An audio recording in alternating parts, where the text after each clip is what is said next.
آج بڑے صاحب آئے ہیں حویلی میں، سب کو تنخواہ دے کر ہی جائیں گے، تم بھی آ کر لے جاؤ۔ ملازمہ اسے بتاتی اپنے ساتھ لے کر لائن میں کھڑی ہو گئی تھی۔ سامنے ہی نوریز خان سب کو تنخواہ دے رہا تھا۔ وہ بیرون ملک مقیم تھا اور کافی عرصے بعد حویلی آیا تھا۔ اسے سامنے دیکھ کر وہ ساکت رہ گئی تھی۔ کچھ عرصہ پہلے دونوں کا نکاح ہوا تھا، پر اس کے جاتے اس کے گھر والے نے اسے سرونٹ کوارٹر میں شفٹ کر دیا تھا۔ وہ جلدی سے اپنے چہرے پر نقاب اوڑھتی وہاں سے جانے لگی تھی۔ اے لڑکی، تم کہاں جا رہی ہو؟ پیسے تو لیتی جاؤ، نوریز خان نے اسے دیکھتے کہا تھا۔ تبھی ایک بچہ آ کر اس کے پیروں سے لپٹ کر بولا، ماما مجھے آئس کریم کھانی ہے۔ بچے کو دیکھ کر نوریز دنگ رہ گیا، کیونکہ اس بچے کی آنکھیں ہو بہو نوریز خان کے جیسی تھیں۔ وہ اپنی کرسی سے اٹھ کھڑا ہو گیا تھا۔ بیٹا آؤ کمرے میں چلیں، ورنہ وہ انکل ماریں گے۔ وہ بیٹے کو ڈرانے کی کوشش کرنے لگی تھی اور بچے کا ہاتھ پکڑے وہ گھر کے اندر جانے لگی تھی، جب بچے نے ماں کا دوپٹہ کھینچا تھا اور نازش خان کے چہرے سے نقاب اتر گیا تھا۔ نوریز کے سامنے اس کا بے نقاب چہرہ تھا اور نوریز کے قدم جیسے زمین نے جکڑ لیے تھے۔ کہاں جا رہی ہو؟ اب بچے کو آئس کریم کھلانے کے پیسے بھی بڑے صاحب کے کمرے سے لینے ہیں نا؟ چلی جانا۔ صاحب، یہی ہے وہ ملازمہ جو آپ کے کمرے سے چیزیں چراتی تھی۔ آپ کی ساری چیزیں اسی نے چرائی ہیں۔ ایک ادھیڑ عمر ملازمہ فوراً نوریز خان کے سامنے اپنے نمبر بنانے لگی تھی۔ یہی ہے وہ جو آپ کی چیزیں چراتی ہے اور الزام ہم پر لگ جاتا تھا۔ پوچھے اس سے، یہ اپنے بچے کو نئی نئی چیزیں دلاتی ہے، یہ برانڈ کے کپڑے پہناتی ہے اپنے بچے کو، نوکرانی ہو کر اس کے مہارانیوں والے ٹھاٹھ ہیں۔ ایک اور ملازمہ جو نازش سے بہت جلتی تھی، اس نے بھی آگ پر تیل ڈالا تھا۔ کیا یہ سچ ہے؟ کیا تم میری چیزیں چراتی تھی؟ ہاں صاحب، یہ سچ ہے۔ جبکہ نازش خان شعلے برساتی نظروں سے اسے گھور رہی تھی اور اپنے بیٹے کا ہاتھ تھامے وہ اپنے کوارٹر کی طرف بڑھنے لگی تھی۔ رکو، نوریز خان نے اس کا ہاتھ تھاما، اسے گھر کے اندر لے گیا تھا۔ یہ تم کہاں جا رہے ہو نوریز خان؟ زبیدہ خانم بیٹے کا ہاتھ نازش کے ہاتھ میں دیکھ کر حیران ہوئی تھی اور اپنی جگہ سے اٹھ کھڑی ہوئی تھی۔ پیچھے ہی ملازموں کی فوج بھی تھی۔ بی بی جی، ہم نے صاحب کو بتا دیا ہے کہ ان کی ساری چوریاں یہی کرتی تھی۔ وہی ملازمہ پھر سے بولی تھی، ستیہ ناس ہو تمہارا۔ رجو، یہ کیا کر دیا تو نے؟ نوریز خان اسے اپنے کمرے میں لے کر چلا گیا تھا۔ یہ کیا بدتمیزی ہے نوریز خان؟ وہ جیسے ہی کمرے میں لایا نازش خان پھٹ پڑی تھی۔ نازش، یہ تم ہو؟ مگر تم تو… ہاں، یہ میں ہی ہوں اور یہ تمہارا بیٹا ہے، وہ چلائی تھی۔ اچھا، تو میرے کمرے سے تم نے چیزیں چرائی ہیں؟ وہ کہنا کچھ اور چاہتا تھا مگر بس یہی بول سکا تھا۔ چرائی نہیں ہے، اپنا حق استعمال کیا ہے، کیونکہ تم تو اپنے فرائض بھول بیٹھے تھے۔ مجھے تو اپنے بیٹے کو پالنا تھا نا، کیونکہ یہ بیٹا بھی تمہاری دین ہے۔ تم نے تو مجھے صرف استعمال کیا اور پھینک دیا۔ اس کے بعد میرے ساتھ کیا ہوا تم نے اس بات کی تو خبر ہی نہ لی۔ تو اب ہٹو میرے راستے سے۔ وہ اسے دھکا دیتی دروازے تک آئی تھی۔ اس سے پہلے کہ وہ دروازہ کھول کر باہر جاتی، نوریز جو اپنے دماغ میں تانے بانے بن رہا تھا، وہ فوراً اس کی طرف بڑھا اور اس کا ہاتھ پکڑ کر اسے روک لیا۔ جب تک تم میری چرائی ہوئی چیزوں کی قیمت ادا نہیں کرتی، تم یہیں رہو گی۔ جبکہ پاس ہی چھوٹا زوریز خان کھڑا تھا، وہ ان دونوں کی باتیں بڑے غور سے سن رہا تھا۔ کیا بکواس کر رہے ہو نوریز خان؟ تمہاری چیزیں اگر میں نے چرائی ہیں تو کیا تم وجہ نہیں جانتے کہ میں نے کیوں چرائی ہیں؟ دیکھو، میں کچھ نہیں جانتا، مجھے صرف میری چیزوں کی مالیت چاہیے۔ اور نازش خان کو لگتا تھا وہ نوریز خان سے بہت شدید نفرت کرتی ہے، مگر اسے آج لگ رہا تھا کہ اس جیسے گھٹیا شخص کے لیے اس کے دل میں جو نفرت ہے وہ بھی بہت کم ہے۔ اسے تو اس شخص کو آگ لگا دینی چاہیے تھی۔ اس نے نازش کا ہاتھ پکڑ کر اسے بٹھایا تھا۔ تماشا کرنے کی ضرورت نہیں ہے، تم یہیں رہو گی۔ زوریز ماما کے پاس آ کر بیٹھ گیا تھا۔ ماما، یہ کون ہے؟ وہ ماں کا ہاتھ پکڑے حیرانی سے بولا تھا۔ بیٹا، میں آپ کا بابا ہوں۔ نوریز جلدی سے زمین پر بیٹھتا بچے کے دونوں ہاتھ تھامتے اسے اپنے قریب کرتا بولا تھا، بابا؟ وہ بچہ حیران ہوا تھا۔ جی بیٹا، میں آپ کا بابا ہوں، مگر ماما تو کہتی ہے میرے بابا ہیں ہی نہیں۔ بیٹا، میں کہیں دور گیا ہوا تھا، مگر اب میں آ گیا ہوں، اور آپ کی ماما مجھ سے ناراض ہے نا، اس لیے وہ ایسا کہتی تھی۔ اب ہم دونوں کی صلح ہو گئی ہے، تو اب ہم ساتھ رہیں گے۔ میں آپ کا بابا ہوں بیٹا۔ نوریز نے بچے کو اپنے سینے سے لگا لیا تھا، جیسے وہ سکندر لالا کا بابا ہے۔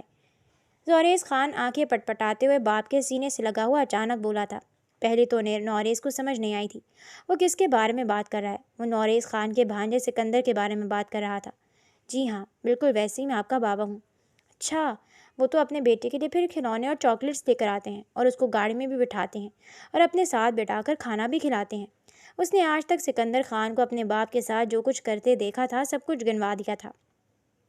تبھی نوریز کی نظر نازش پر پڑی تھی، جس کی آنکھیں نوریز خان کے لیے آگ برسا رہی تھیں۔ میری جان، اب آپ کا بابا بھی آپ کے ساتھ بیٹھ کر کھانا کھائے گا، آپ کو گاڑی میں جھولے دلوائے گا، آپ کو آئس کریم بھی کھلائے گا۔ اور بابا آئس کریم؟ زوریز کو آئس کریم والی بات پر اچانک باہر آئس کریم والا یاد آیا تھا۔ بابا جلدی کریں، وہ چلا جائے گا، وہ اپنی طوطی زبان میں اچانک بولا تھا، اور نازش بڑی حیرانی سے دیکھ رہی تھی کہ کتنی جلدی اس کا بیٹا بدل گیا تھا۔ نوریز، ادھر آؤ میرے پاس، نازش نے غصے سے اسے بلایا تھا۔ زوریز، بڑا پیارا نام ہے، بالکل میرے بیٹے کی طرح۔ نوریز نے اپنے بیٹے کا ہاتھ چوما تھا۔ پھاڑ میں جاؤ تمہارا اس کے ساتھ کوئی تعلق نہیں ہے، اور میرے بچے کو ورغلانے کی کوشش مت کرو، تمہاری اوقات میں اچھی طرح سمجھتی ہوں۔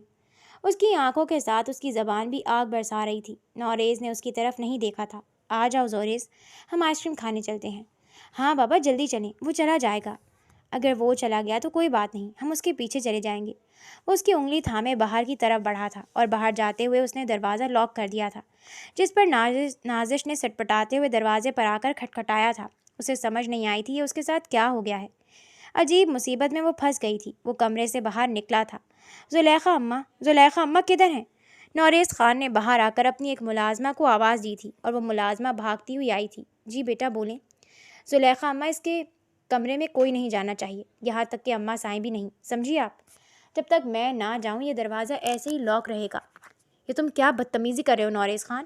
ملازموں کے سامنے مجھے شرمندہ کروا کے رکھ دیا تو نے، اسے اپنے کمرے میں لے گئے ہو، شرم نہیں آتی؟ اماں، میں اس بارے میں کوئی بات نہیں کرنا چاہتا، اس وقت میں صرف اپنے بیٹے کے ساتھ وقت گزارنا چاہتا ہوں، اور میں نہیں چاہتا میرے اور میرے بیٹے کے درمیان کوئی بھی آئے۔ وہ سختی سے ماں کو جواب دیتا آگے بڑھ گیا تھا، جبکہ زبیدہ خانم کمرے میں چلی گئی تھیں، اور جاتے ہی انہوں نے اپنی بیٹی ماہم کو فون کھڑکا دیا تھا۔ دروازہ کھلا تھا، باہر آئس کریم والا نہیں تھا، اور زوریز کا منہ بن گیا تھا۔ بابا آئس کریم والا چلا گیا، وہ رونے والا ہو گیا تھا۔ ارے میرا بیٹا، کوئی بات نہیں، ہم ابھی اس کے پیچھے جاتے ہیں اور اسے لے آتے ہیں، مگر وہ تو بہت دور چلا گیا ہوگا، ہمیں نہیں ملے گا۔ تبھی زوریز کی نظر نوریز خان کی گاڑی پر پڑی تھی۔ بابا وہ گاڑی؟ اس نے انگلی کا اشارہ کیا تھا۔ ہاں بیٹا، وہ گاڑی ہے۔ یہ آپ کی گاڑی ہے؟ نہیں، یہ میری گاڑی نہیں ہے، یہ میرے اس پیارے سے چاند سے بیٹے کی گاڑی ہے۔ بابا میری گاڑی ہے؟ ہاں یہ آپ کی گاڑی ہے۔ اس نے زوریز کو اپنی گود سے نیچے اتارا تھا اور اس کو گاڑی کی چابی دی تھی۔ وہ چابی لے کر بھاگ کر گاڑی کی طرف آیا تھا۔ زوریز کو اس نے فرنٹ سیٹ پر بٹھایا تھا، اور خود وہ دوسری طرف سے آ کر ڈرائیونگ سیٹ پر بیٹھا تھا۔ زوریز تو گاڑی میں بیٹھتی ہی بڑا پرجوش ہو گیا تھا۔ بابا یہ کتنی پیاری گاڑی ہے، آپ کو پتہ ہے یہ گاڑی میری فیوریٹ گاڑی تھی، مگر ماما مجھے اس گاڑی کو ہاتھ ہی نہیں لگانے دیتی تھی۔ بیٹا میں یہاں نہیں تھا نا، اس لیے تب ماما نہیں ہاتھ لگانے دیتی تھی۔ اب یہ گاڑی آپ کی ہے، ٹھیک ہے؟ آپ کا جب دل چاہے آپ اس میں بیٹھنا، آپ کو کوئی منع نہیں کرے گا، بلکہ یہ پورا گھر ہی آپ کا ہے، ٹھیک ہے؟ سچ میں بابا؟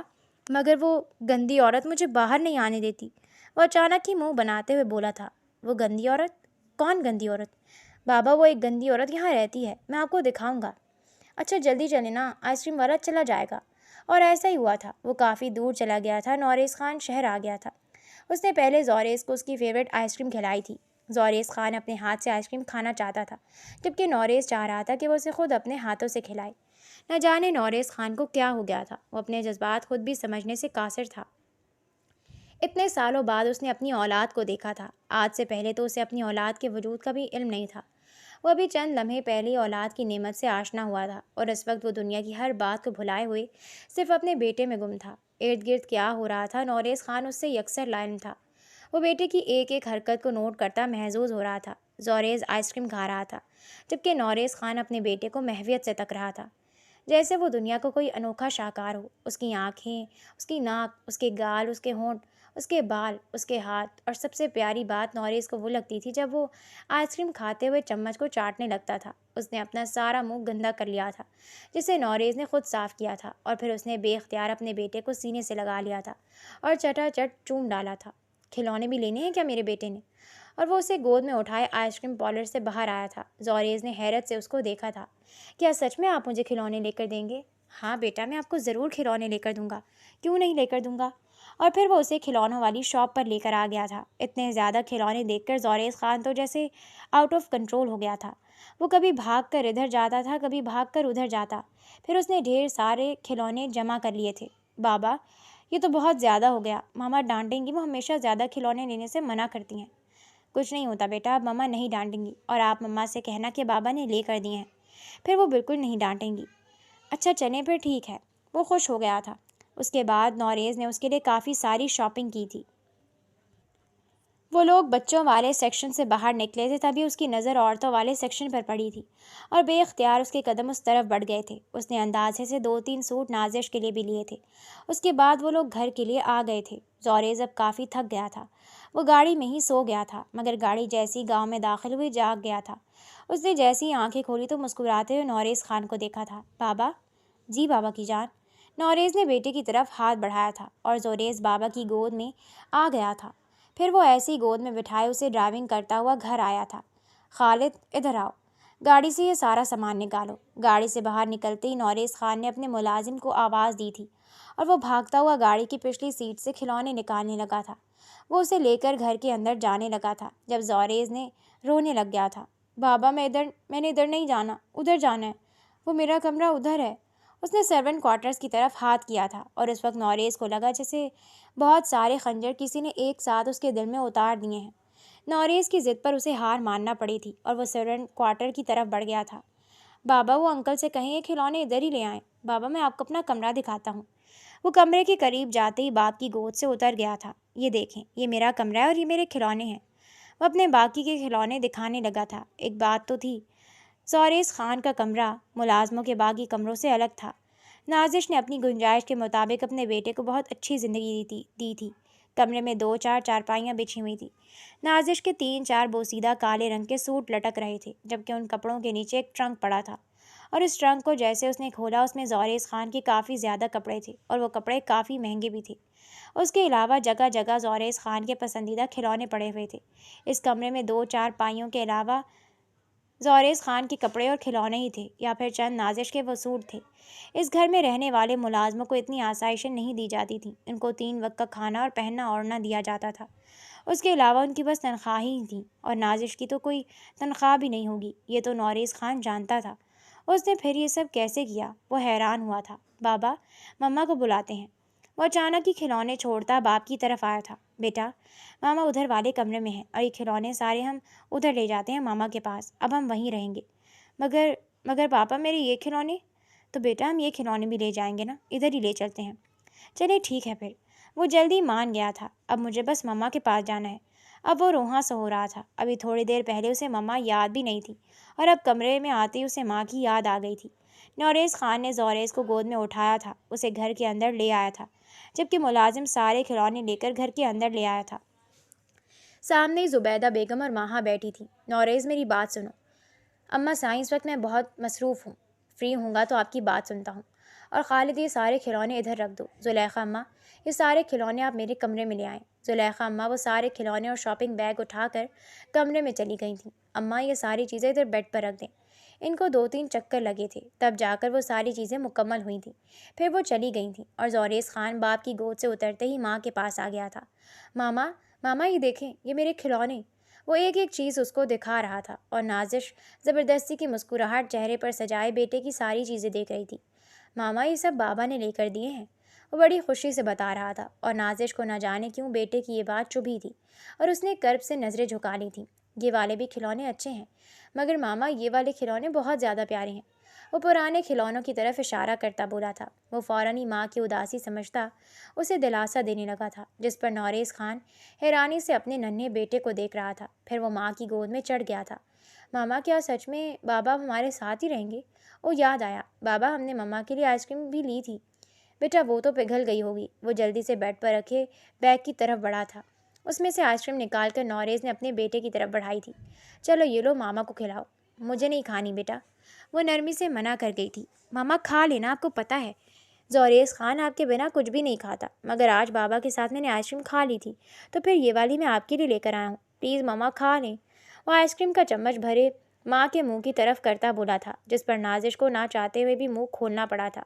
تھوڑی دیر بعد ملازمہ کھانا لے کر آ گئی تھی۔ نازش نے نہیں کھایا تھا۔ نوریز اور زوریز ہی کھانا کھاتے رہے تھے۔ نازش کو بیٹے کے سامنے چپ ہونا پڑا تھا اور اس کے بعد زوریز کو کھلونے بیڈ کے اوپر رکھ کر دے دیے تھے اور وہ اب کھلونوں سے کھیلنے میں مصروف تھا۔ نوریز خان نازش کے برابر میں آ کر بیٹھا تھا۔ مجھے سمجھ نہیں آ رہی میں کہاں سے شروع کروں۔ تمہیں سمجھنے کی ضرورت ہے، نہ ہی شروع کرنے کی۔ مجھے تمہاری کوئی بات نہیں سننی، نہ ہی میں تمہاری آواز سننا چاہتی ہوں۔ زورا اس کے سامنے میں تماشا نہیں کرنا چاہتی، ابھی وہ صرف 4 سال کا ہے، مگر وہ اپنی عمر سے زیادہ سمجھدار اور ذہین ہے۔ وہ چھوٹی چھوٹی باتوں کو بھی سمجھ لیتا ہے۔ دیکھو، تم نے میرے ساتھ جو کرنا تھا کر لیا، میرے بیٹے کی زندگی کے ساتھ مت کھیلو۔ تم نے مجھے برباد کرنا تھا کر دیا، اور اپنی بربادی پر میں خاموش ہو گئی ہوں، مگر میں اپنے بیٹے کو تمہارے ہاتھوں برباد نہیں ہونے دوں گی۔ کیسے باتیں کرتی ہو؟ میرا وہ بیٹا ہے، وہ تمہارا بیٹا ہے، کیا تم اس بات کو تسلیم کرتے ہو؟ تمہارے گھر میں ایک ملازمہ ہوں اور وہ ایک ملازمہ کے بیٹا۔ میں کون ہوں؟ میری کیا حیثیت ہے؟ لوگوں کو بس یہی پتہ ہے، اور اس وقت جو تم نے مجھے اپنے کمرے میں بٹھایا ہوا ہے، اس کا حساب کون دے گا؟ خدا کا واسطہ ہے نوریس خان، مجھے بخش دو۔ وہ اس کے سامنے دونوں ہاتھ جوڑتی شدت سے رو دی تھی، اور نوریس خان میں ہمت نہیں ہوئی تھی کہ وہ اس کو کوئی دلاسا ہی دے دیتا۔ نازش خان روتے روتے خود ہی چپ کر گئی تھی۔ آج سے 5 سال پہلے نازش خان کا نکاح نوریس خان سے ہوا تھا، اور یہ نکاح صرف اورنگزیب خان کی مرضی سے ہوا تھا۔ نازش اورنگزیب خان کے چچا کے بیٹے کی بیٹی تھی۔ اورنگزیب اور امیر خان دونوں ہی کزنوں کے علاوہ بڑے گہرے یار بھی تھے۔ امیر خان شہر میں رہتا تھا اور برسوں سے وہیں پر رہائش پذیر تھا۔ زبیدہ خانم کا رشتہ امیر خان کے لیے آیا تھا، وہ ان کی پھپھو کی بیٹی تھی۔ زبیدہ امیر خان کو پسند کرتی تھی، مگر امیر خان اپنی کلاس فیلو نادیہ کو پسند کرتا تھا، اور گھر والوں کی مخالفت کر کے اس نے نادیہ سے شادی کر لی تھی۔ اس شادی کی وجہ سے امیر خان کو ہمیشہ ہمیشہ کے لیے اپنا گاؤں چھوڑنا پڑا تھا، کیونکہ یہاں پر اس کی بیوی کے ساتھ بہت ظلم و ستم ہوتا تھا، اور محبت کو پانے کی اس نے بہت بڑی قربانی دی تھی۔ اسے نہ ماں باپ اچھا سمجھتے تھے، نہ ہی کوئی بہن بھائی، اور یوں ان سب لوگوں سے تنگ آ کر وہ شہر چلا گیا تھا، اور وہیں پر اس نے ایک یونیورسٹی میں پڑھانا شروع کر دیا تھا۔ وہ جاگیروں کا مالک آج چند ہزار روپیوں پر گزارا کر رہا تھا، مگر وہ اس میں بھی خوش تھا۔ گاؤں میں سوائے اورنگزیب کے کسی سے اس کا نہ کوئی رابطہ تھا، نہ ہی میل ملاپ، مگر اورنگزیب اپنے بچپن کے یار کو بے حد چاہتا تھا، اور اس نے کبھی بھی اپنے دوست کو اکیلا نہیں چھوڑا تھا۔ وہ اس کے ہر گرم و سرد پر اس کے پاس تھا۔ چند برس پہلے ہی نادیہ خان امیر خان کی بیگم کی وفات ہو گئی تھی، اور اب نازش اپنے باپ کے ساتھ اکیلی رہتی تھی۔ ان دنوں امیر خان کی طبیعت بگڑنے لگی تھی کہ ایک دن اورنگزیب جو اپنے بیٹے نوریس خان کے ساتھ شہر کسی کام سے گیا ہوا تھا، وہیں پر اس نے نازش خان کی شادی کی بات چھیڑ دی تھی۔ ایک رشتہ آیا ہوا تھا جس پر وہ سوچ بچار کر رہا تھا، مگر وہیں پر اورنگزیب نے ایک فیصلہ کیا تھا۔ امیر خان، میں چاہتا ہوں نازش کو میری بیٹی بنا دو۔ کیا بات کر رہے ہو؟ تمہیں پتہ ہے وہاں پر میری کتنی مخالفت ہے، میری بیٹی کے ساتھ بھی وہی کچھ ہوگا۔ تمہارے بیٹے سے بڑھ کر مجھے کچھ بھی نہیں اورنگزیب خان، تو بھی یہ جانتا ہے، مگر میری نازش لاڈو پلی ہے، ایسا کچھ نہیں ہوگا، میرا وعدہ ہے تم سے، میرے بیٹے کو بھی اس پر کوئی اعتراض نہیں ہوگا۔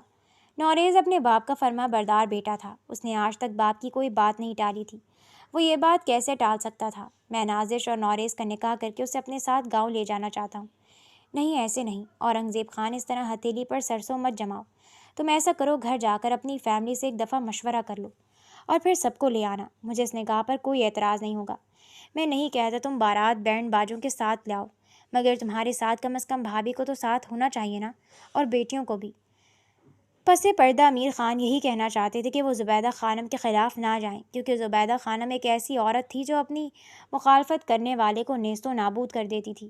وہ اس عورت کو اچھی طرح جانتا تھا، اس کے دل میں امیر خان کے لیے کتنا زہر تھا، وہ یہ بات اچھی طرح جانتے تھے، مگر قدرت کو کچھ اور ہی منظور تھا۔ رات کو اچانک ہی امیر خان کی طبیعت بگڑ گئی، اسے ہسپتال لے جایا گیا، اور اسے شدید اٹیک آیا تھا۔ تقریباً صبح کے 5 بجے ڈاکٹر نے ان کو ملنے کی اجازت دی تھی، اور آئی سی یو میں مشینوں میں جکڑے ہوئے امیر خان بے حد نڈھال لگ رہے تھے۔ اورنگزیب کو دیکھتے ہی ان آنکھوں سے آنسو بہنے لگے تھے۔ کیوں روتے ہو امیر خان؟ تیرا یار تیرے ساتھ ہے، تجھے کبھی اکیلا نہیں چھوڑے گا۔ میں اپنی بیٹی کے لیے بڑا پریشان ہوں، تو نوریس خان کو بلا اور نازش کا نکاح کر دے۔ مجھے نہیں لگتا کہ میں زندہ بچ پاؤں گا۔ کیسی باتیں کرتا ہے تو یارا، میں تجھے کچھ نہیں ہونے دوں گا۔ اورنگزیب نے اپنے یار کو سینے سے لگایا تھا، اور امیر خان کی طبیعت بگڑنے لگی تھی۔ ڈاکٹر بھاگ کر آئی سی یو میں آئے تھے، انہوں نے سب کو کمرے سے نکال دیا تھا۔ تھوڑی دیر بعد ہی امیر خان کی طبیعت سنبھل گئی تھی۔ دن کے 12 بجے انہوں نے امیر خان کو ہسپتال کے کمرے میں شفٹ کر دیا تھا۔ اب ان کی طبیعت کافی بہتر تھی، مگر پھر بھی ڈاکٹر نے ہر طرح کی ٹینشن سے دور رہنے کو بولا تھا۔ اگلے دن امیر خان کو ڈسچارج کر دیا گیا تھا، وہ گھر آ گیا تھا۔ اورنگزیب خان اپنے دوست کے پاس ہی رہا تھا، جبکہ نازش نے تو رو رو کر برا حال کر لیا تھا۔ اس نے حال ہی میں ماسٹرز کی ڈگری کمپلیٹ کی تھی، اور اب وہ نوکری کی تلاش میں تھی، مگر قدرت کو جیسے کچھ اور ہی منظور تھا، اور وہ ہو گیا تھا جو نازش نے کبھی خواب میں بھی نہیں سوچا تھا۔ امیر خان بے حد نڈھال اور ٹوٹے بکھرے سے لگ رہے تھے، وہ جیسے ہمت ہی چھوڑ گئے تھے۔ تم نے کیا سوچا پھر اورنگزیب خان؟ میں نے وہی سوچا جو میں نے کہا ہے، نازش میری بیٹی ہے۔ تو پھر ٹھیک ہے، تم یہ نکاح آج ابھی اور اسی وقت کر لو۔ بلاؤ نوریز خان کو۔ نوریز خان جو اپنی فیکٹری کے کسی کام میں مصروف تھا، باپ کے پہلے فون پر ہی وہاں پہنچ گیا تھا۔ ان فائل انہوں نے نازش کے ساتھ آنن فانن انہوں نے نازش کے ساتھ اس کا نکاح کر دیا تھا۔ اورنگزیب نے بیٹے سے صرف یہی کہا تھا، تمہارا نکاح ہے۔ نوریز خان نے حیرت سے بابا کو دیکھا تھا۔ بابا سائیں، اماں، تیری اماں کو میں خود سنبھال لوں گا، تجھے تو کوئی اعتراض نہیں ہے نا؟ کیسی باتیں کرتے ہیں بابا سائیں، آپ کے کسی فیصلے سے مجھے آج تک کبھی اعتراض ہوا ہے؟ اور ویسے بھی شادی تو نوریز خان اپنے بابا کی مرضی سے ہی کرے گا۔ اور یوں ان دونوں کا نکاح ہو گیا تھا۔ نکاح کے بعد نازش تو اٹھ کر اپنے کمرے میں چلی گئی تھی، جبکہ نوریز خان اور اورنگزیب دونوں امیر خان کے پاس ہی رہے تھے۔ ان کی طبیعت کافی زیادہ ہی ناساز تھی۔ اورنگزیب خان اپنے دوست کے لیے کافی زیادہ پریشان تھے۔ انہوں نے ہسپتال سے 2 ڈاکٹر گھر پر بلا لیے تھے، جو بار بار امیر خان کا چیک اپ کر رہے تھے، مگر موت کو تو ڈاکٹرز بھی نہیں ٹال سکتے۔ اور یوں اورنگزیب کے سامنے امیر خان نے دم توڑ دیا تھا۔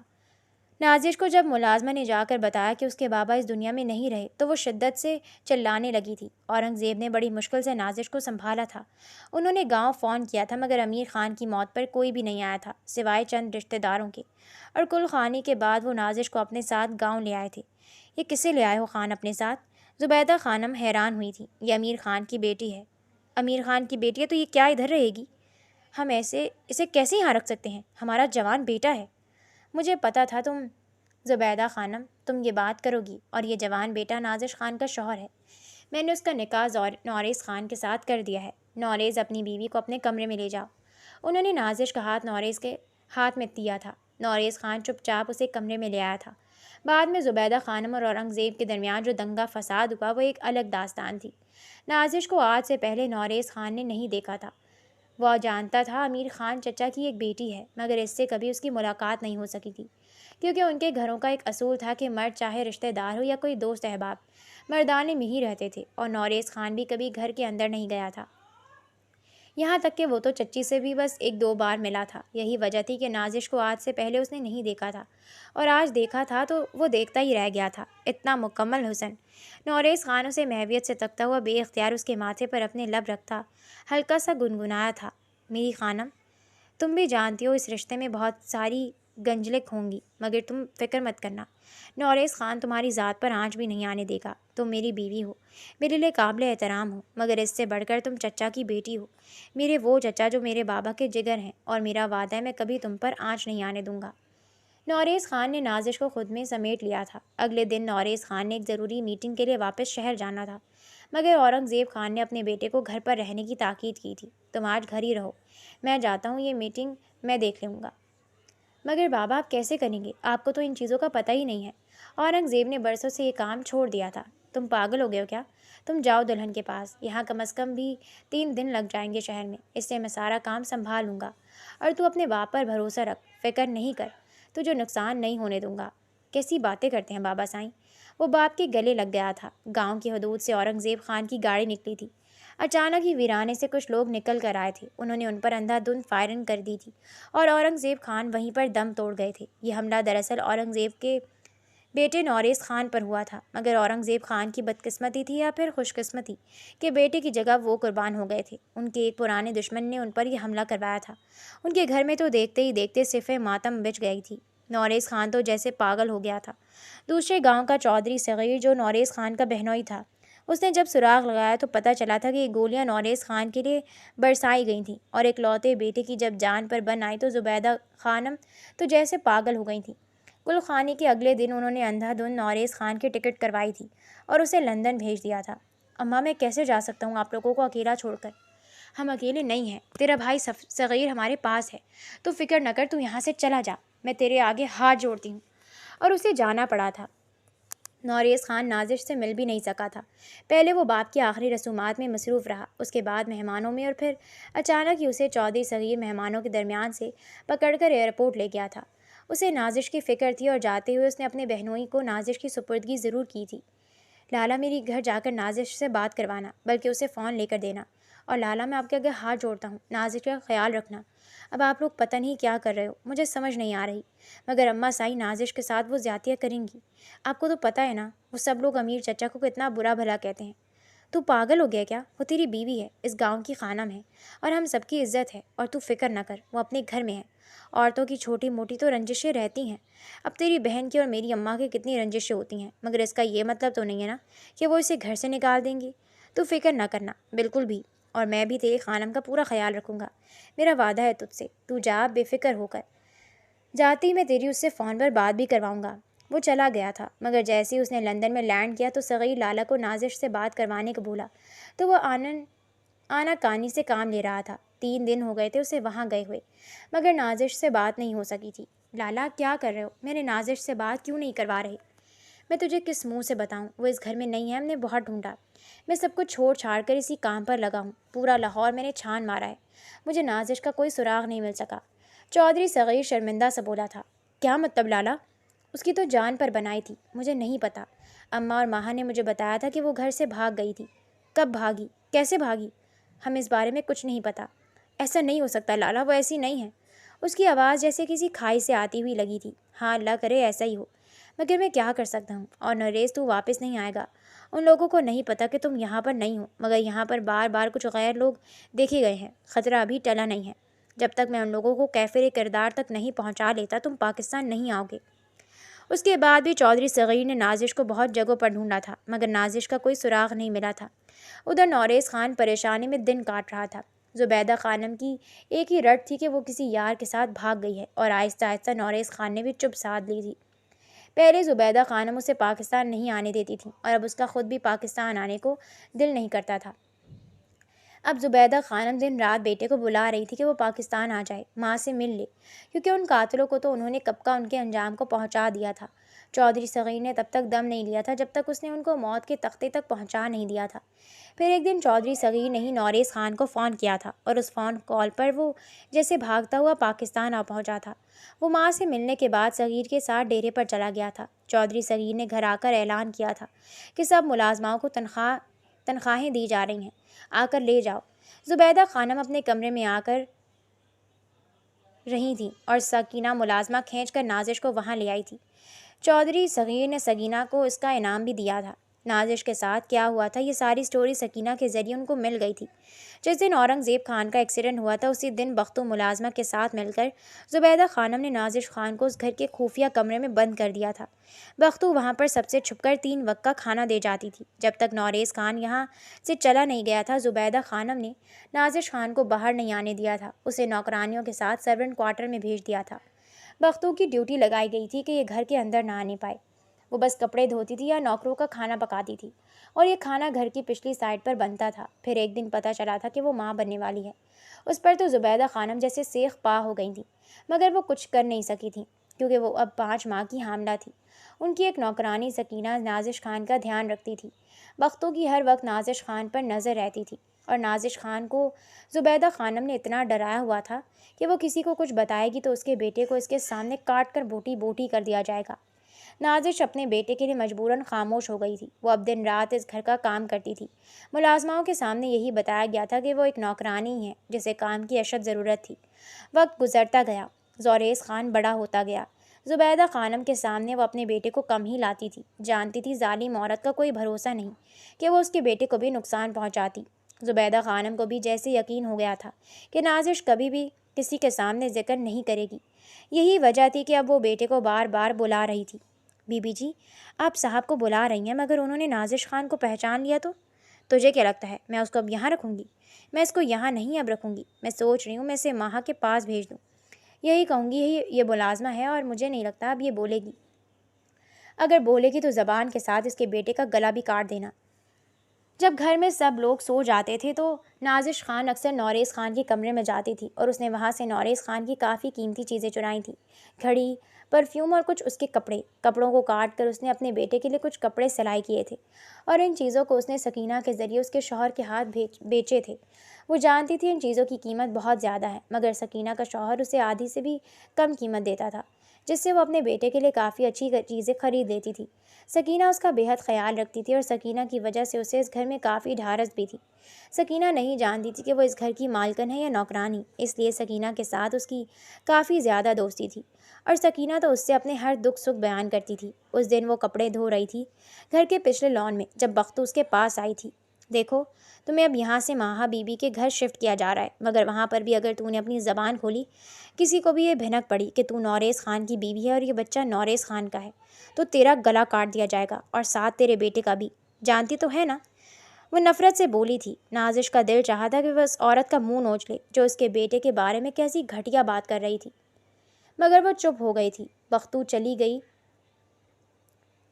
تو سکینہ جو دیوار کی دوسری طرف بالٹی میں سے کپڑے نکال رہی تھی، اس نے حیرانی سے وہ جملے سنے تھے۔ وہ آئی تھی اور حیرانی سے نازش کو دیکھ رہی تھی۔ تو کون ہے وہ؟ بختو تجھ سے ایسی بات کیوں کر رہی تھی؟ تو کون ہے نازی؟ نازش نے یہاں پر اپنا نام نازی بتایا ہوا تھا۔ میں نوکرانی ہوں، بتایا تو تھا تجھے۔ وہ اس کی طرف سے چہرہ موڑ گئی تھی۔ نہیں نہیں، یہ بچہ، میں پہلے ہی کہتی تھی نا کہ یہ بچہ مجھے بڑا دیکھا سے لگتا تھا۔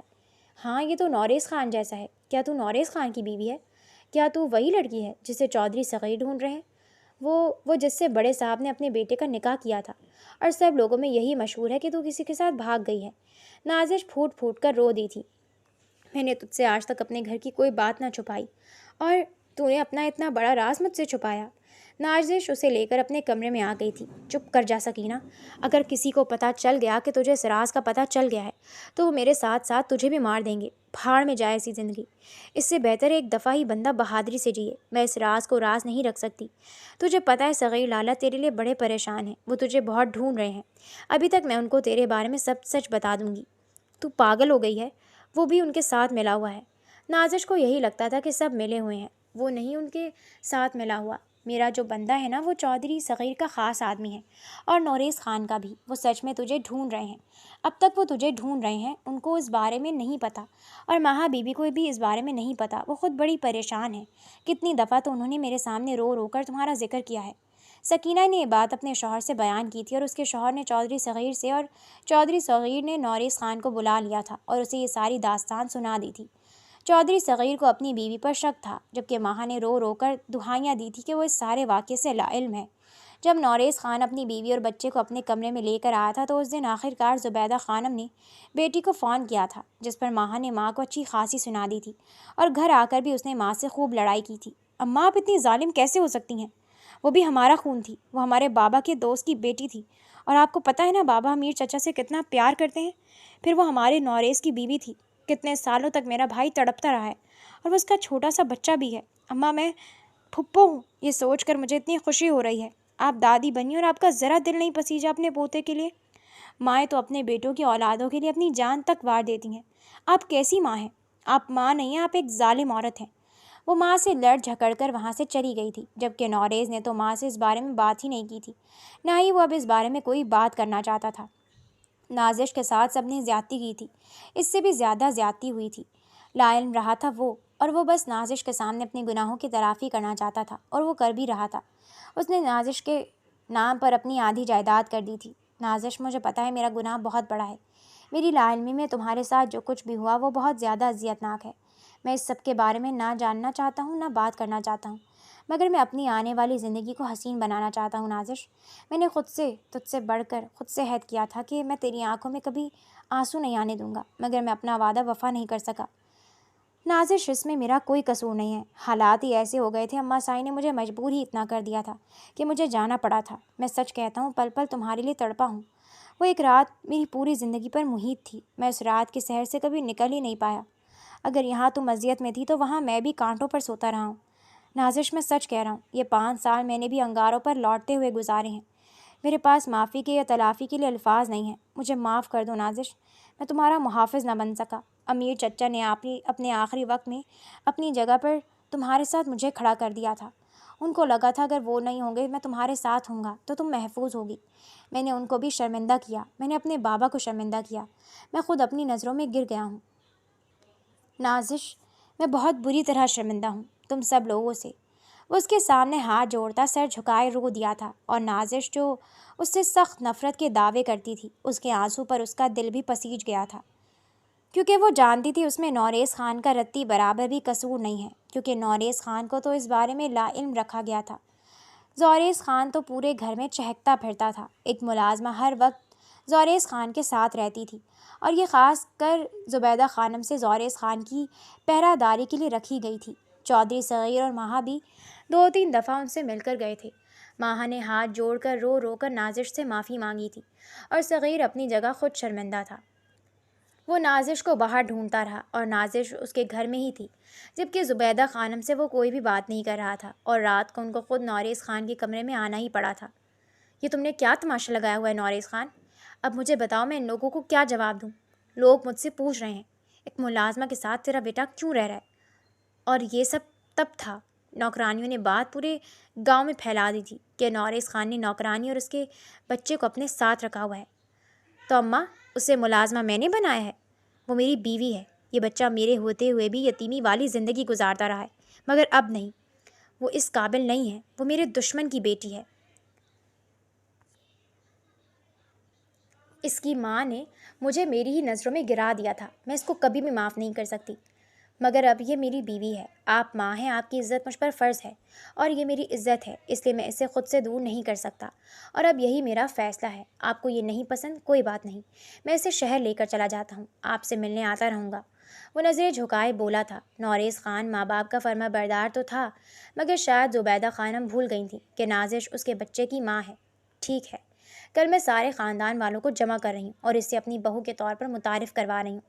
زبیدہ خانم ایک سخت دل اور منہ پھٹ عورت تھیں۔ اس نے اگلے دن سارے خاندان والوں کو بلایا تھا اور سب کے سامنے برملا کہا تھا کہ یہ اس عورت کی بیٹی ہے جس سے وہ نفرت کرتی تھی، اور اسی نفرت کی وجہ سے وہ لڑکی کو گھر میں نہیں رکھنا چاہتی تھی، مگر یہ ان کی بدقسمتی کہ ان کا بیٹا ہی ان کے خلاف ہو گیا۔ اس لیے نازش خان کو وہ اپنی بہو کے طور پر دل سے قبول کرتی ہیں، مگر یہ مت بھولنا کہ تو میرے دشمن کی بیٹی ہے تو میں تجھے معاف کر دوں گی۔ تمہاری یہ غلطی میں کبھی معاف نہیں کروں گی۔ تو میری بہو ہے، آج سے ہم ساس اور بہو کے طور پر آمنے سامنے ہوں گے۔ بس فرق صرف اتنا ہوگا کہ اس سے پہلے تو سب کی نظروں میں ملازمہ تھی، اور اب میری طرف سے تو بھی اس گھر کی خانم ہے۔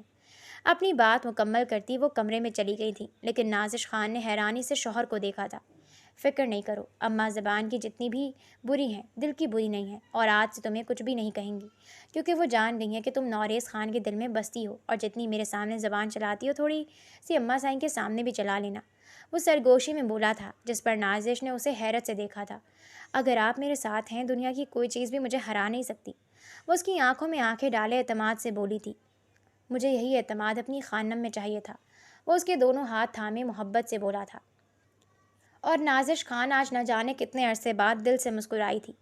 اس کہانی کا سب سے خوبصورت پہلو یہ ہے کہ اس نے یہ احساس دلایا کہ زندگی کے مشکل ترین موڑ پر لیا گیا ایک فیصلہ انسان کی پوری تقدیر بدل سکتا ہے، لیکن جلد بازی اور غلط طریقہ ہمیشہ نئے مسائل بھی پیدا کر سکتے ہیں۔ نازش کی ہمت قابل تعریف تھی کہ اس نے اپنی مرضی کے خلاف رشتہ قبول نہیں کیا، مگر اس کا نقلی نکاح کا منصوبہ درست راستہ نہیں تھا۔ جبکہ نوریز خان کا انصاف، ذمہ داری، اپنی بیوی کی عزت کی حفاظت اور ہر رشتے کے ساتھ توازن اس کے کردار کو مضبوط بناتا ہے۔ دوسری طرف جلال کا رویہ یہ سکھاتا ہے کہ محبت کبھی زبردستی، ٹھوس یا حق جتانے سے حاصل نہیں ہوتی، اور والدین کے لیے بھی یہ کہ اولاد کی رضامندی کے بغیر کیے گئے فیصلے اکثر دلوں میں فاصلے پیدا کر دیتے ہیں۔ آخر کار یہی سبق سامنے آتا ہے کہ عزت، اعتماد، باہمی احترام اور سچی